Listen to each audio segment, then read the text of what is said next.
નમસ્કાર ખેડૂત મિત્રો, જય કિસાન, જય ભારત. ખેડૂત ભાઈઓ, આજે તારીખ છે 13 એપ્રિલ 2026 અને વાર છે સોમવાર. સોમવારનો દિવસ છે એટલે આપણા માર્કેટિંગ યાર્ડોમાં કામકાજનો દિવસ છે, પણ આપણે આજે જે કાંઈ વાત કરીએ છીએ એ વાત આપણી કોઈ પણ ખેતીવાડી ઉપજની બજાર ભાવની ચર્ચા આપણે નથી કરતા. આપણે આજે જે વાત કરીએ છીએ એ વાત છે આપણી સ્થાનિક સ્વરાજની ચૂંટણીઓ જે કાંઈ આવી છે અને એ ચૂંટણીઓનો સૌથી પહેલો તબક્કો અને સૌથી પહેલું પગથિયું એટલે કે ફોર્મ ભરવાનો તબક્કો અને ફોર્મ ભરવાનું પગથિયું જે ચડી ચૂક્યા છીએ આપણે સૌ. એ પગથિયું ચડી ચૂક્યા પછી હવે આવનારા દિવસોમાં જેટલા ઉમેદવારો મેદાનમાં હશે, ચૂંટણીના મેદાનમાં, આ ઉમેદવારો આપણી પાસે પોતપોતાની જીત માટે મતો મેળવવા નીકળશે અને આ લોકો જ્યારે આપણી પાસે મત લેવા આવે છે ત્યારે આપણે છેલ્લા કેટલાક સમયથી જોઈ રહ્યા છીએ કે કોઈ પણ પક્ષના ઉમેદવારો હોય, ચૂંટણી સ્થાનિક સ્વરાજની એટલે કે તાલુકા જિલ્લા પંચાયતોની હોય કે નગરપાલિકાઓની કે મહાનગરપાલિકાઓની હોય, પણ ભાજપના ઉમેદવારો આપણી પાસે આવે તો એ જ્યારે આવે છે ત્યારે આપણી સામે વાતો કરે છે નરેન્દ્ર મોદી સાહેબના નામથી. કોંગ્રેસના ઉમેદવારો આપણી પાસે મત લેવા આવે તો એ વાતો કરે છે એમના નેતા રાહુલ ગાંધી સાહેબના નામથી. આમ આદમી પાર્ટી આપણા ગુજરાતમાં સક્રિય છે, ઉમેદવારો ઉભા રાખે છે, ચૂંટણી લડે છે, તો એ જ્યારે આપણી પાસે આવે છે ત્યારે એ વાત કરે છે આપણી સામે કેજરીવાલ સાહેબની. એટલે કે દરેક રાજકીય પક્ષો પોતપોતાના વરિષ્ઠ નેતાઓ જે છે એ નેતાઓની છબીઓ લઈ અને આપણી પાસે મત માંગવા જ્યારે નીકળે છે ત્યારે આપણા માટે વિચારણીય મુદ્દો જે છે એ છે કે આ જે ચૂંટણીઓ છે આ ચૂંટણીઓ સ્થાનિક સ્વરાજની ચૂંટણીઓ છે અને સ્થાનિક સ્વરાજની સંસ્થાઓ જે કાંઈ ચલાવવાની છે અને સ્થાનિક સ્વરાજની સંસ્થાઓ ચલાવી અને આપણી સ્થાનિક સમસ્યાઓનો ઉકેલ જે કાંઈ લાવવાનો છે એ ઉકેલમાં અહીંયા જે કાંઈ જરૂર છે એ જરૂર તો તમે અત્યારે જે ચૂંટણી લડી રહ્યા છો એ તમે લોકો કેટલા સક્રિય રહેશો, કેટલો પરિશ્રમ કરશો અને કેટલા લોકહિતના દ્રષ્ટિકોણ સાથે કામ કરશો, આ મુદ્દો અમારા માટે અગત્યનો છે અને તમે આ મુદ્દાને ધ્યાનમાં રાખીને અત્યારે અમારી સાથે ચર્ચા કરો, અમારી સાથે વાત કરો અને અમારી સમસ્યા તરફ નજર નાખો. આપણી જે કાંઈ સ્થાનિક સમસ્યાઓ હોય છે આ સમસ્યાઓ પૈકી આપણા ખેડૂત સમુદાયની જે સમસ્યાઓ હોય એ સમસ્યામાં સૌથી અગ્રતા ક્રમે રહેતી સમસ્યાઓ એટલે એક આપણા માટે રાસાયણિક ખાતરની ઉપલબ્ધિની સમસ્યા, બીજું આપણી તૈયાર થઈ ગયેલી ઉપજને માર્કેટિંગ યાર્ડોમાં જ્યારે આપણે વેચવા માટે જતા હોઈએ ત્યારે માર્કેટિંગ યાર્ડમાં ઉભા થતા પ્રશ્નો. હવે આ બે પ્રશ્નો પૈકી આપણે આપણા રાસાયણિક ખાતરની ઉપલબ્ધિના પ્રશ્ન તરફ નજર નાખીએ તો પાયાનું ખાતર આપણે જે કાંઈ જરૂરી હોય એ પાયાના ખાતર મેળવતી વખતે પણ આપણને મુશ્કેલી પડે. ત્યાર પછી ઉપજનો નવો તબક્કો જ્યારે શરૂ થાય ત્યારે એને માટે પૂરતી ખાતર આપણે જે કાંઈ જોઈતું હોય આ ખાતર મેળવવાની પણ આપણને તકલીફ પડે છે અને મોટા ભાગે દરેક વિસ્તારોમાં દરેક સિઝનમાં આ સમસ્યા આપણે અનુભવીએ છીએ. હવે આ જે આપણી સમસ્યા છે આ સમસ્યાના ઉકેલ માટે આપણા સ્થાનિક દરજ્જે નાની જે સ્થાનિક સંસ્થાઓ છે આપણી એમણે જ કામ કરવાનું હોય છે. આપણી આ 2-5-25 થેલી ખાતરની સમસ્યા માટે રાષ્ટ્રીય નેતાઓએ અહીંયા આવવાનું નથી હોતું અને આપણી આ સમસ્યા લઈને આપણે રાષ્ટ્રીય નેતાઓ પાસે જવાનું પણ નથી હોતું. આપણે જેમની પાસે જવાનું હોય છે આપણી આ સમસ્યાઓ લઈને એ નેતાઓ અત્યારે ચૂંટણી લડવા માટે જ્યારે આવ્યા હોય ત્યારે આપણે આપણી સ્થાનિક ખાતરની સમસ્યા અંગેના સવાલો એમને અવશ્ય કરીએ.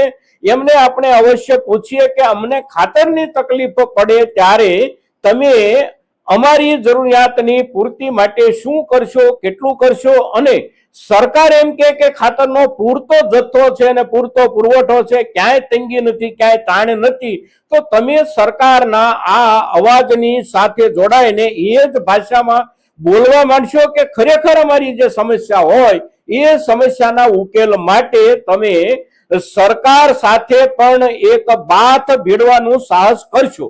કારણ કે તમે આ કરશો તો જ અમને પૂરતા પ્રમાણમાં ખાતરો જેવી જરૂરી ચીજ વસ્તુઓ ઉપલબ્ધ થશે. તમે સરકારના રાગમાં ગાવા માંડશો તો અમારી સમસ્યાનો ઉકેલ નહીં આવે.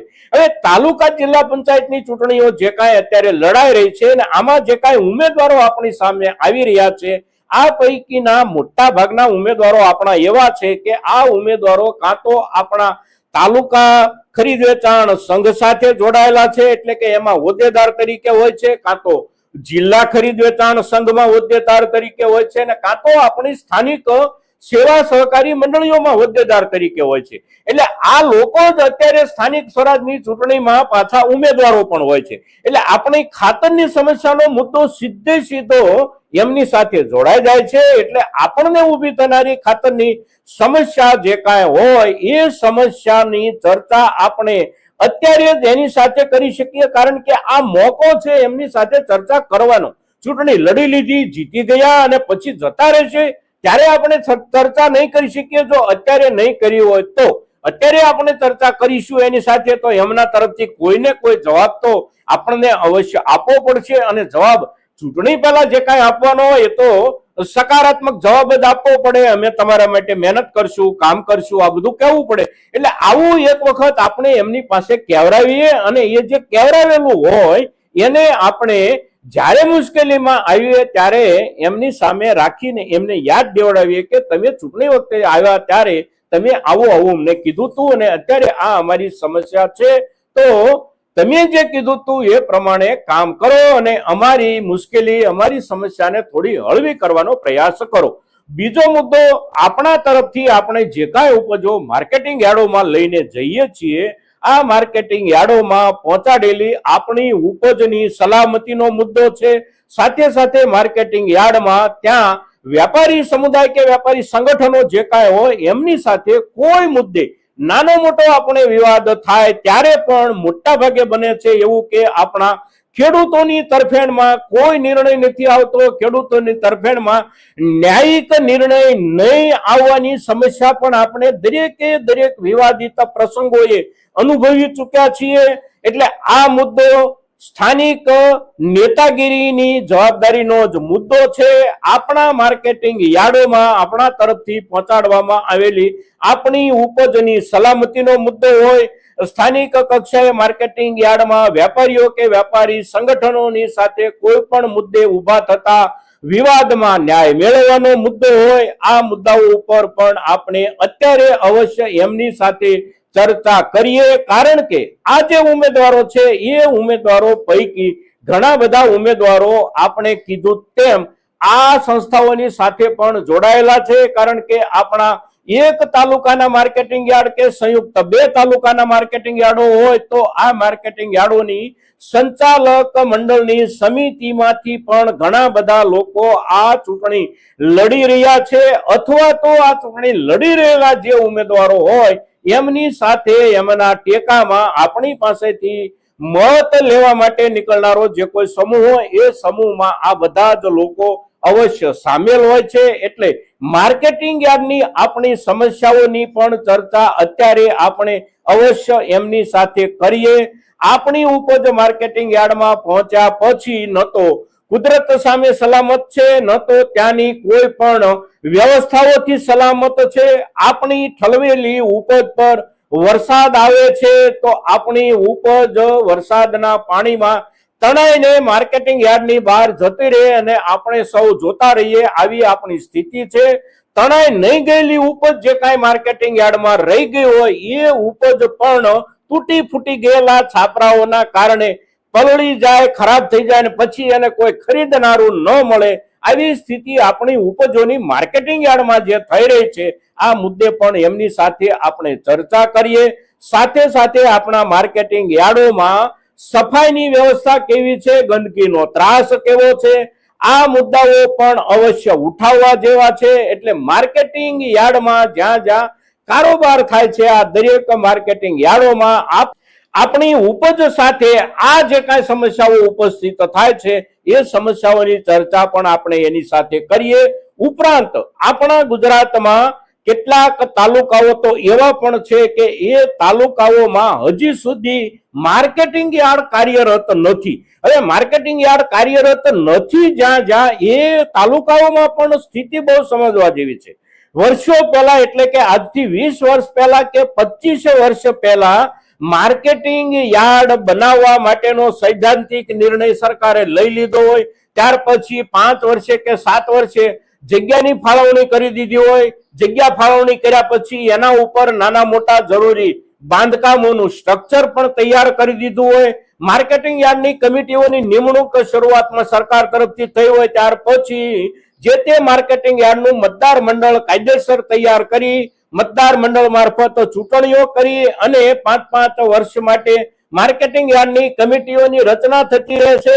માર્કેટિંગ યાર્ડના ચેરમેનો બનતા રહે છે, બધું જ બનતું રહે છે, પણ માર્કેટિંગ યાર્ડ કામ નથી કરતું હતું. એટલે કે સરકારે ઊભી કરેલી ત્યાં જે કાંઈ મિલકતો હોય છે, આ મિલકતો પડી અને પાદર થઈ ગઈ હોય. માર્કેટિંગ યાર્ડના રૂપમાં ત્યાં કોઈ પણ ચીજ વસ્તુઓનો વેપાર કારોબાર ન થતો હોય અને આવા માર્કેટિંગ યાર્ડો આપણા ગુજરાતમાં કેટલાય બધા છે. 2, 4, 5 તાલુકાઓ છે એવું નથી, પણ ખૂબ બધા માર્કેટિંગ યાર્ડો આપણા એવા છે કે આ માર્કેટિંગ યાર્ડોની કમિટીઓ બને છે, એની ચૂંટણીઓ થાય છે. માર્કેટિંગ યાર્ડના નામે એમાં ખર્ચાઓ પડે છે, એમાં ફી ઉઘરાવવામાં આવે છે, આ બધું જ થાય છે. માત્ર ન થતું હોય તો આપણી ચીજ વસ્તુઓના વેપારનો કારોબાર. એટલે આવા જે માર્કેટિંગ યાર્ડો છે એ માર્કેટિંગ યાર્ડોના સંચાલક મંડળમાં બેઠેલા લોકો પણ અત્યારે આ ચૂંટણીમાં ક્યાંક ઉમેદવારો હશે અને ક્યાંક ઉમેદવારોના પ્રચારમાં પણ એમની સાથે આવશે. એટલે આપણા જે ખેડૂતોના મુદ્દાઓ છે અને જેનો ઉકેલ સ્થાનિક કક્ષાએથી લાવવાનો છે, આવા મુદ્દાઓની ચર્ચા અત્યારે આપણે એની સાથે કરીએ એવો જ્યારે મોકો બન્યો છે ત્યારે આપણે અવશ્ય એમની સાથે ચર્ચા કરીએ. મિત્રો, ઉકેલ જે કાંઈ આવવાનો હશે એ તો એમની કાર્યક્ષમતાના આધારે આવશે, એમની નિષ્ઠાના આધારે આવશે અને એમની સૂઝબૂઝના આધારે આવશે. પણ આપણે રજૂઆત કરેલી છે તો ઉઘરાણી કરતી વખતે આપણી ચૂંટણી પહેલા કરેલી રજૂઆત પણ આપણને અવશ્ય થોડી ઘણી કામમાં આવશે. મિત્રો, તો અત્યારે આવેલી આપણી સ્થાનિક સ્વરાજની ચૂંટણીઓ સાથે સાથે આપણા ખેડૂત સમુદાયના સ્થાનિક સ્વરાજની સંસ્થાઓમાં ચૂંટાવા માટે આવનારા કે ચૂંટાઈને હોદ્દાઓ ઉપર બેસનારા નેતાઓના લેવલની આપણી જે સમસ્યાઓ છે એ સમસ્યાઓ અંગેની ચર્ચા આપણે જ્યારે કરીએ છીએ ત્યારે આપણી આ ચર્ચા આપણા ખેડૂત સમુદાય માટે બહુ મહત્વની ચર્ચા છે. મિત્રો, તો મહત્તમ ખેડૂતો સુધી આજની આપણી આ ચર્ચા પહોંચે એને માટે આપ સૌના પ્રયાસોની અપેક્ષા સાથે જય કિસાન, જય ભારત.